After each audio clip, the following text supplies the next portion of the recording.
I was flat on my back on my father's old rug, the kind that smells like dust and dog hair no matter how many times you vacuum it. The lamp was still on in the corner. Dim yellow light spilled across the living room floor and hit the edges of Leonidas's face as he moved over me. Slow, heavy, like he was trying not to make a sound, like he was pretending this wasn't happening even as he kept going.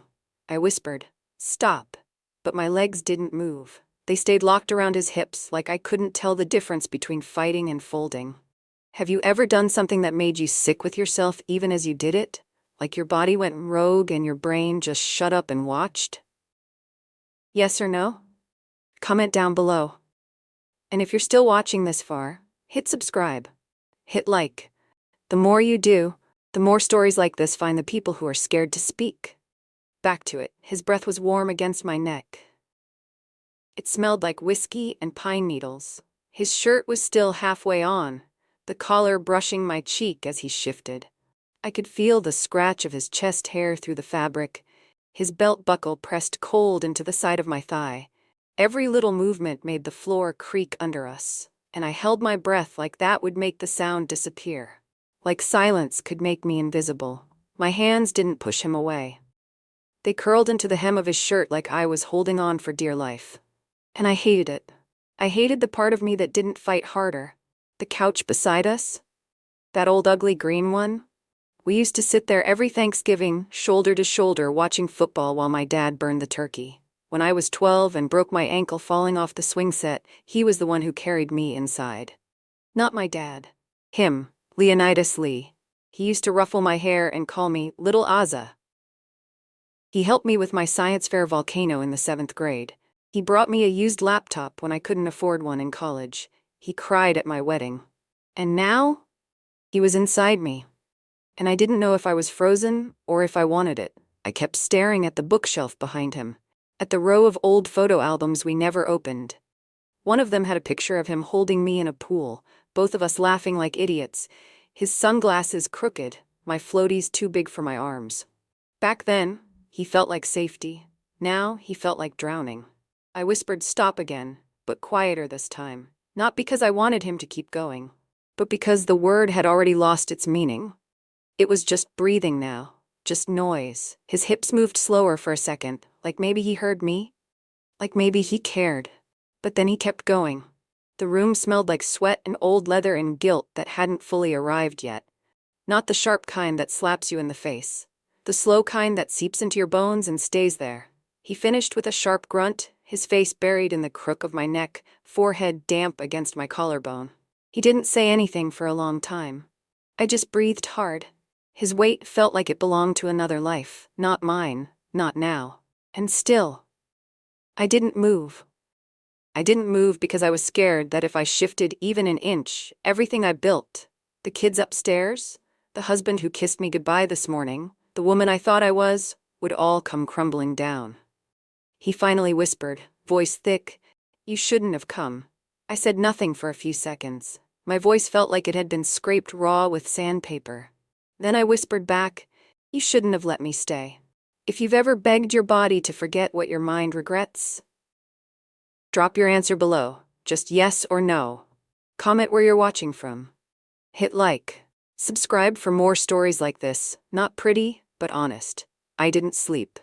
I lay there on the edge of my childhood bed, fully clothed, one hand curled into the blanket like I was bracing for impact. But nothing happened. No lightning bolt. No screaming. No sirens. Just the slow creak of the house shifting around me. Just the ghosts of everything I wasn't supposed to feel, still hanging in the air. By the time the sun rose, my body was buzzing from the inside out. Not with adrenaline, with shame. With that thick, sticky kind of guilt that makes your skin feel wrong. I got in my car and drove home before anyone could ask me why I hadn't slept over in years. My house was quiet when I got back. The kids were still asleep. The street outside was wet from last night's rain, the leaves stuck to the sidewalk like someone tried to tape the season down and keep it from changing. I sat at the kitchen table, my hands wrapped around a cold cup of coffee I couldn't bring myself to drink. I kept touching the rim like it could ground me. Like ceramic had the power to fix me. Yusuf came in around 6, dressed for work, hair damp, smelling like the soap I always buy him. He kissed the top of my head. "You okay?" he asked. I said, "Yeah." My stomach twisted the second the word left my mouth. I hated how easily it came out. I watched him grab his travel mug, find his keys, kiss me again like nothing had changed. Because of him, nothing had. I was still his wife, still the mother of his kids, still the woman who packed his lunch and paid the light bill and folded his socks in neat little rolls. He didn't know I'd just betrayed him in the dirtiest, most intimate way possible. He didn't know that part of me still ached where Leonidas had been. I stood at the window after Yusuf left, staring into the backyard. The grass was muddy. The kids' swing was crooked, from where Shelby had pushed it too hard last weekend. The spot where we used to set up the kiddie pool in the summer was bare now, just flattened earth and a few broken toys. It didn't even look like my life anymore. It looked like a memory I wasn't invited to live in. The cereal bowls from yesterday were still in the sink. I stared at them for 10 minutes, then opened the dishwasher and closed it again without touching anything. Then my phone buzzed. I knew it was him before I even picked it up. Can't stop thinking about last night. I stood there frozen, thumb hovering over the screen. I didn't reply. I didn't have to. The words had already done their job. The house felt too quiet again, too still, like it was waiting for me to break. Around noon, my dad called. "Hey kiddo, got a project today, the deck's falling apart. Leonidas is helping. Thought I'd call in the big guns? You in?" I didn't want to go. God, I didn't want to go. But I said, yeah, I'll be there in 20, because that's who I am. The good daughter. I kept both hands on the steering wheel the whole drive. Tight, white-knuckled. Like maybe if I held hard enough, I could keep myself from veering into oncoming traffic or turning around and disappearing for good. When I pulled up to my dad's house, he was out front, whistling like it was just another Wednesday. Hammer in one hand, a big, stupid grin on his face. And behind him, half-shadowed by the porch beam, was Leonidas. He was wiping his hands on a rag, the sweat on his neck catching the sunlight, his gray shirt clinging to his shoulders. The second he saw me, his eyes dipped, not to my face but down the length of my body. Quick, hungry, familiar. Then he looked up and gave me the same smile he always gave me at barbecues and birthdays. "Hey kiddo." Same voice, but different. Like there was something caught in his throat that only I could hear. I smiled back. Tight, controlled. "Hey." I spent the next hour hauling wood, bending down to lift heavy planks, grabbing nails, pretending I didn't feel his eyes on me every time I moved. My dad? Oblivious, rambling about the neighbor's new dog, the weather, the time he got food poisoning in El Paso. I laughed at the right parts, nodded, pretended my hands weren't shaking every time I reached too close to Leonidas. At one point, Dad stepped inside to answer a call, and I felt Leonidas shift closer behind me. I froze. His breath hit my ear like a warning. "Been thinking about you all morning," he whispered. I didn't turn around. I whispered, "Don't." He didn't back off. "You didn't stop me." My jaw clenched. I wanted to scream. I wanted to turn and punch him in the chest and scream, "I hate you." But I didn't, because part of me didn't hate him. Part of me hated myself more. I heard the back door open and my dad laughed about something I didn't catch. Leonidas stepped away like nothing happened, like we weren't tangled up in the worst kind of secret. I kept my face blank, focused on the box of screws. I tried not to look at his hands. That night, I made dinner like I always do. Chicken, rice, frozen vegetables. Something boring and safe. Yusuf came home late and kissed me on the cheek like he always does. I smiled, like I always do. My hands trembled so bad I nearly dropped the plate. Later, when the kids were in bed, I sat on the edge of the couch, scrolling through my phone. The screen was dark, empty, quiet. But my body wasn't.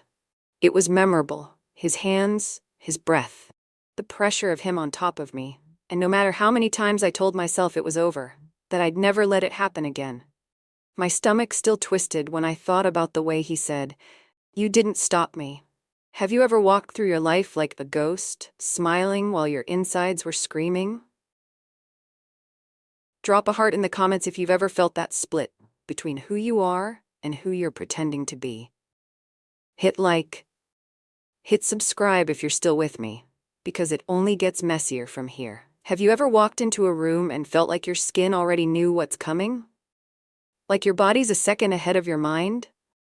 That's what it felt like when I pulled into my dad's driveway the second time that week. The sun was high and hot. Sweat was already beading on my lower back before I even stepped out of the car. Leonidas was on the porch again, hammer looped through his jeans, arms slick from the heat, t-shirt dark with sweat along the collar. He didn't say anything when he saw me, just looked. That same look that made my knees feel weak and my throat go dry. It wasn't love, it wasn't even lust, it was hunger. And it terrified me, because I wanted it. Not him, not his jokes or his stories or whatever version of him my father loved, just that look, that need. Inside, the house smelled like old coffee and summer dust. My dad waved me in, already talking about the busted window in the shed. Leonidas followed behind me, close enough that I could feel the heat of him, even though we never touched. I sat down at the kitchen table and tried to make small talk. I tried to be normal, but my skin felt too tight. My dad said he needed to run to the store. I almost begged him not to leave. Before I could open my mouth, the screen door banged shut behind him. And it was just me and Leonidas. I kept my eyes on the mug in my hands, pretended I didn't notice the way he sat across from me, knee brushing mine under the table. Subtle, slow, but not accidental. His thumb started tracing tiny circles on my shin, just beneath the edge of my jeans, right where no one could see. My whole body locked up. I didn't move. I didn't breathe. I just stared at the speckled countertop, trying to pretend that my insides weren't turning to liquid. He didn't say anything. He didn't have to. Then the front door creaked again, and I jumped back like I'd been burned. But it wasn't my dad. It was Chanel Wood. Childhood friend. Fierce. Smarter than me in every way, and instantly suspicious. She'd brought over receipts for my dad's taxes or something. I couldn't even process her words. I was still trying to hide the tremble in my hands. She raised an eyebrow when she looked between me and Leonidas. "You all right, Az?" I smiled too fast. "Yeah, just tired. Kids, you know." She didn't say anything right away. Then she leaned in a little and said, "I saw the way he was looking at you. You sure you're just tired?" My stomach twisted. "What are you trying to say?" She didn't blink. "I'm saying men his age don't look at women your age like that unless something's already happened, or about to." I felt my face go hot. "Nothing's happened." Her eyes narrowed. "You've been lying to me since 10th grade. Don't start now." After she left, I sat in the bathroom for 10 minutes, gripping the sink until my knuckles turned white. I looked at myself in the mirror and hated what I saw. Not just because I looked tired or older or worn thin from too many late nights and not enough peace, but because I knew that part of me didn't want him to stop. And I didn't know what that made me. Back outside, my dad was talking to Leonidas about replacing the deck boards. I forced myself to act normal. I picked up a piece of wood and carried it past him. That's when he brushed against me again.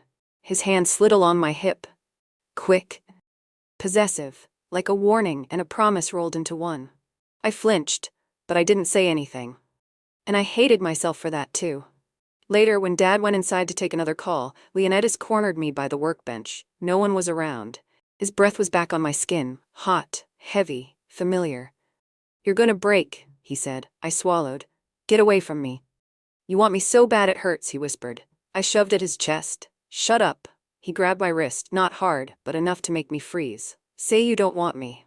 I opened my mouth. Nothing came out. He let go. Stepped back. His eyes were dark. "That's what I thought." I turned and walked off fast, fumbling for my phone, calling Dad through the screen door like I was fine, like nothing happened. My hands were shaking so badly I could barely grip the keys when I got to my car. On the drive home, I didn't cry. I didn't scream. I just gripped the wheel so tight I thought the plastic would crack under my palms. At one stoplight, I caught my own reflection in the rearview mirror. I looked pale, wild-eyed, like a woman I didn't recognize, like someone who'd been walking around in someone else's skin. That night, after Yusuf went to bed, I stayed in the kitchen. The dishes were already clean, the counters wiped. Still, I stood there scrubbing the same plate over and over until my hands went raw, just to feel something real, just to pretend I still had control. Do you ever tell yourself you're in control, even as your life slowly slides off the rails? Comment same if you've ever lied to your own reflection just to survive the day. Hit like if this story is hitting somewhere you didn't expect. And subscribe, because the next part, it doesn't get easier, it gets real. I told myself it was over. I told myself, like some kind of desperate prayer, that if I just avoided him, if I didn't respond, if I stopped showing up, eventually the sickness would go away. I deleted his messages, I blocked his number, I stopped answering calls from my dad just in case he was on the other end of the driveway again. But it didn't stop the ache. Not the physical kind. The other one. The one low in your gut that isn't hunger, but feels a lot like it. The one that shows up at night when your husband rolls over in his sleep and doesn't pull you with him. The ache that feels like wanting and dying at the same time. Most nights I stayed downstairs after everyone went to bed. I'd clean the kitchen twice, scrub the counters, line the utensils just right. It made me feel in control. Like if the forks were in order, maybe my heart would be too. Yusuf didn't ask why I wasn't coming to bed anymore. He just kissed me goodnight. Said don't stay up too late, and I'd smile like it didn't kill me. One night, it started raining hard, thunder that rattled the windows, the kind of storm that makes everything feel slower, like even time is holding its breath. I stood in the kitchen staring at the back door. My hands braced on the sink, the kind of stance you take when you're about to throw up or fall apart. I whispered to myself, don't move, don't even breathe. Then I heard it. The truck, low rumble, headlights flashing once across the wall. I should have run, I should have locked the door. But my feet didn't move. The back door creaked open like it always did, swollen from the years of humidity and bad repairs. I didn't look, but I could smell him, wet pine, sweat, sawdust and something warmer underneath. He stepped inside, boots squelching on the tile. My chest was rising and falling too fast. My arms stayed glued to my sides. I shouldn't be here, he said. I closed my eyes. You need to leave, I whispered, but it came out so soft I barely heard it myself. He stepped closer. You don't want that. His hands found my waist, gripped hard. Not painful but firm, possessive. My whole body lit up in panic and desire. I whispered, stop. It didn't sound like I meant it. It sounded like begging. You don't mean it, he said, breathing hot against my ear. And the worst part, he was right. Because even as my brain screamed and ran, my body leaned back into him. Even as my eyes welled with tears, my hands found the hem of his shirt. He turned me around, pinned me against the counter. The cold tile hit my back. The air knocked from my lungs. He kissed me hard, teeth clashing, lips biting, desperate, starved. I tasted blood. I didn't care. I grabbed at him like I'd been starving for years and finally smelled food. His fingers fumbled with the button on my jeans. Mine clutched at his belt like I couldn't get close enough. I can't stop, he groaned. Please, I whispered, but even I didn't know what I meant. Please stop. Please don't. Please just make it quiet for 5 seconds. He pushed my jeans down. My back arched against the counter. The edge dug into my spine. He shoved my legs apart, and I didn't stop him. The first thrust knocked a sob from my chest. Not pain, not pleasure, just release. Tears rolled down my temples into my hairline. The rain outside grew louder. Thunder shook the cabinets. But I couldn't hear anything but my own breathing, and his. He grabbed my wrists, pinned them to my sides. His hips hit harder, faster. Dishes rattled in the drying rack. You're mine, he growled. No, I whispered. But my thighs clenched tighter. My body betrayed every word I said. Look at me. He said. I did. His eyes were wild, desperate, full of guilt and something darker. Something that felt too much like love to be safe. I hate you, I gasped. He didn't blink. I know. He kept going. When he finished, he collapsed against me, forehead to forehead, breathing like he'd just run a mile barefoot through fire. The smell of us filled the room. Sweat, rain, salt. I couldn't breathe. He stepped back, hands shaking as he pulled up his jeans. I shouldn't have come, he muttered. I didn't answer. He walked out the same door he came through, didn't look back, didn't say goodbye. The door slammed shut behind him like a warning shot. I slid down to the floor, pulled my jeans up with shaking hands, curled into myself under the counter and tried to forget how his mouth felt on my neck. I stayed there a long time. The house creaked, the rain softened. I whispered to myself over and over, I won't let it happen again. But the second I said it, I knew I was lying. You never do something you swore you never would, and then feel your body already craving to do it again? Comment. I understand if you've ever hated yourself for wanting something that was breaking you. Like this if the honesty here hits hard. Subscribe, because next act is the aftermath. It's the part no one wants to talk about, but too many of us live through. I didn't sleep that night. I lay on my side, facing the wall, arms pinned tight against my chest like I was holding myself together from the inside out. Yusuf stirred once around 3 a.m., muttered something in his sleep, then pulled the blanket tighter around his body, like it was a shield. Not from the cold, but from me. And maybe that was fair. I stared at him for a long time. At the line of his jaw, the way his lashes touched his cheek, the little scar on his forehead from when he fell off his bike in college. This man who's loved me through 2 pregnancies, 4 house floods, a miscarriage, and more silent nights than either of us will ever admit. And I couldn't even reach out to touch his face, because I knew if I did, the weight of what I'd done would come spilling out through my fingertips. By morning, I was on autopilot. I made the coffee but didn't drink it. Packed the kids' lunches but forgot the juice boxes. Carson spilled milk across the table and Shelby was crying about her missing homework. It was a normal morning, except I wasn't in it. I felt like I was watching it all through a pane of glass, like the sound was muffled, the air too heavy to breathe. Yusuf looked at me over his coffee, brow furrowed. "You've been different lately," he said, voice low so the kids wouldn't hear. I froze. "What do you mean?" "I don't know. Just off." I smiled too quickly. "I'm fine." My voice cracked halfway through the lie. He didn't push. Just nodded slowly like he didn't believe me, but didn't know how to make me tell the truth.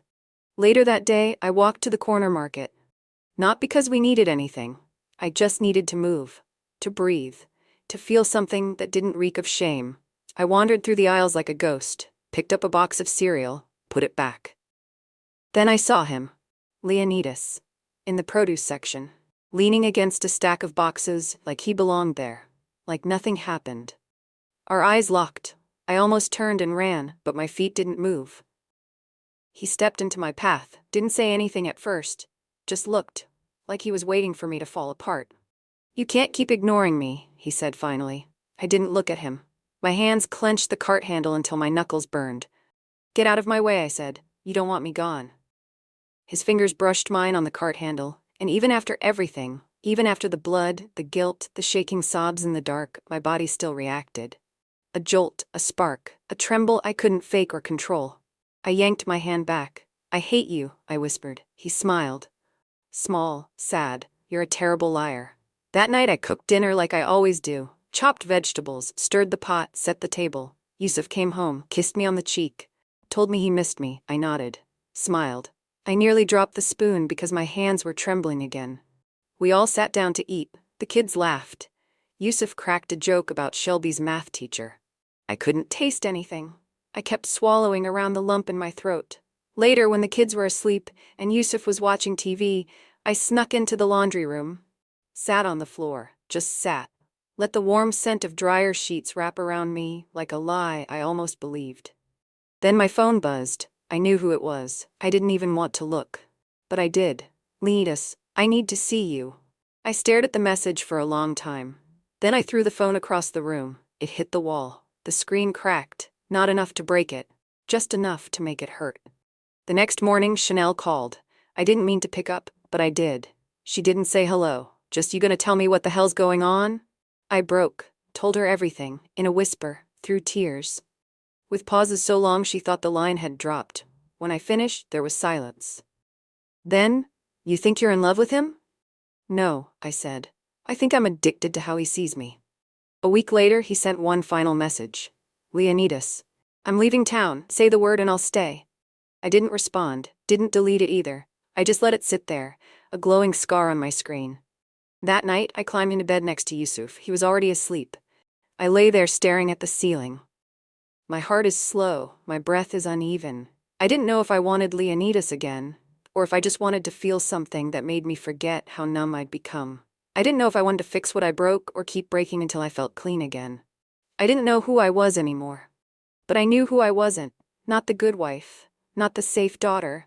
Not the woman who would never cross that line. That version of me? She was gone. And what was left? Still whispering stop. Even as my body said go. Was Azalea the victim or the villain?